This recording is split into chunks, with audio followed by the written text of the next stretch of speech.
Hi, everyone. Welcome to Nick eating lunch and us filming what might be or might not be the last version of this 8 that you've come to know and love. We'll leave it at that. Well, look, there's question marks on whether Gronkowski is retiring, so... Gronk. You know, maybe. You know who that is? Emily? Oh, yeah. Rob Gronkowski. Rob. Gronkowski. I can't speak. Whatever. He's on the Patriots. Are you mic'd? Yes. Wow. The shade. You can still hear. Yeah, it's a pretty small room. We can hear. Okay, cool. Cool. So this is maybe the last 8. Maybe last 8.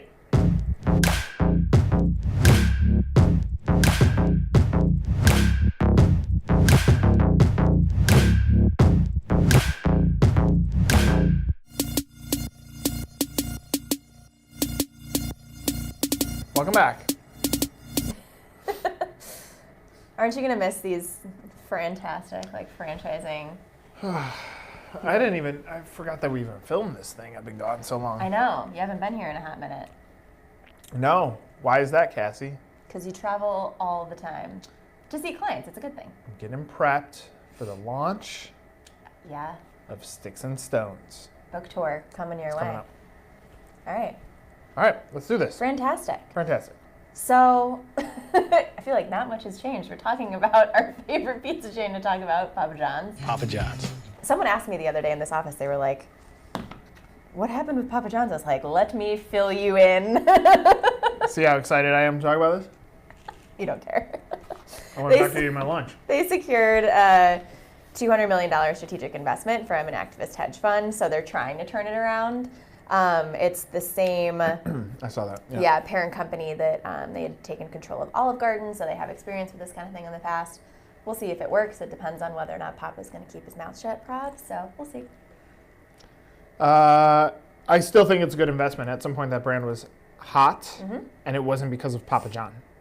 So it sunk because of Papa John, but it was hot without Papa John, and Papa John had nothing to do with it being hot. It will get hot again. Watch out for Papa John's. All right, Fran Liberty. So we are going to be... You want to pass me that? We'll put it in shot. Let's sit down on that chair. Oh, Sticks and Stones. Fran Liberty. I'll change it up. I'll make it you. Okay, go ahead. All right, Fran Not me. Liberty. No, it's not me yet. Not you yet? No, I'm gonna read a chapter out of here. It's about my friend Sean. Should I make him the Fran Liberty this week? No, who's the Fran Liberty? It is actually Marissa Pahlberg of Taco Bell. Nice. So made the NRN 2019 Power List. We just wanted to highlight some of the contributions, record-breaking product launches. You have to admit that Taco Bell really does innovate in its space, and they figured out a way to own that category. We wanted to call her out, woman leader in franchising. Love it. Love when that happens. Great. All right, fresh money. So this one isn't, we're diverging a little bit from franchising, but this should be interesting for you. So the Tampa Bay Rays are going to go cashless at Tropicana Field. So I think it'll be interesting. I don't think a lot of young people don't even carry cash. Do you know where I saw that story? 1851. Before that. Where?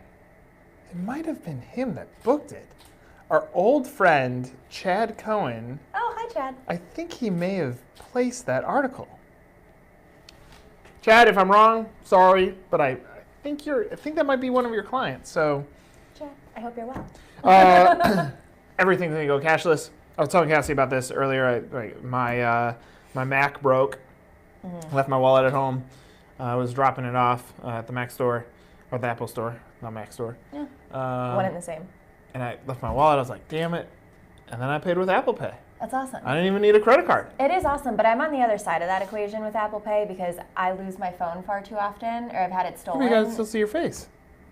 I'm not that up on the technology. I still have an old iPhone, so if I set it up, I'd have to shut down all my credit cards. If I had the face thing, yeah. But for the earlier generation, I don't want it linked to my credit card. Good idea. How much cash do you have in your pocket?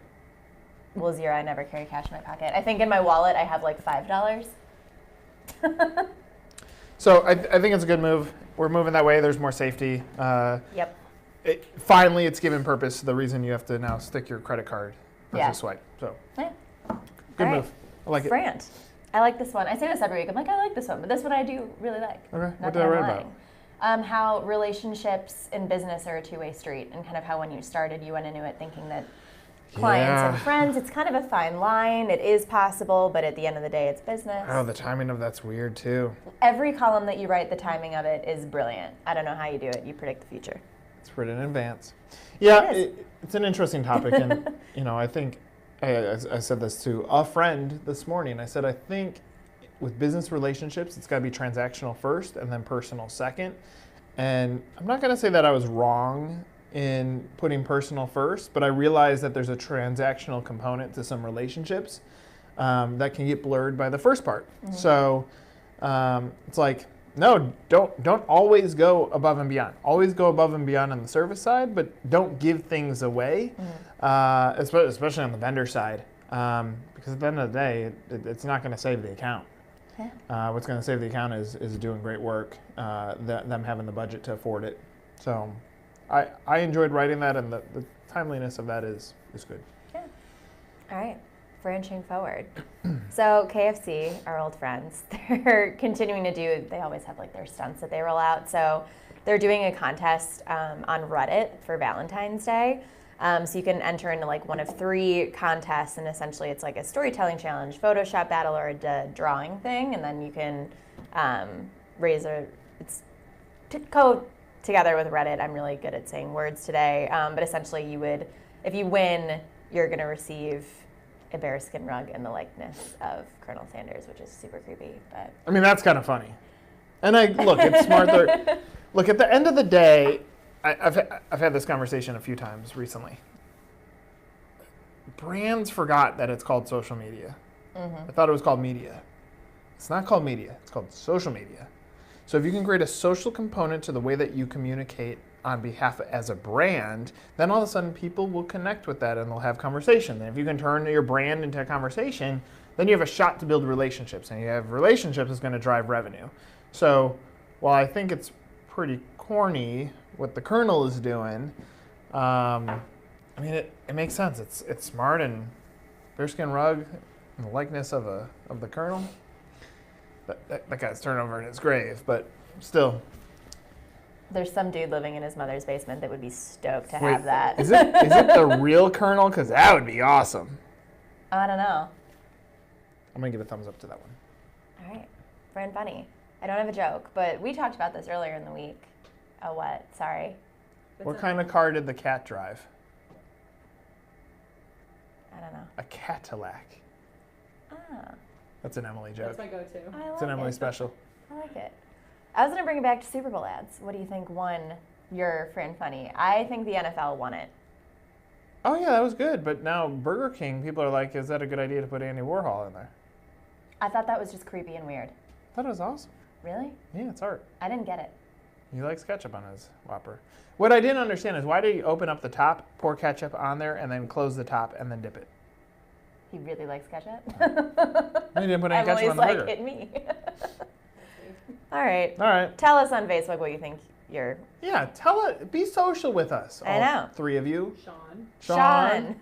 Sean on there? That's why I put it in here. I'm 0 right now. No Sean. What's up, people? All right.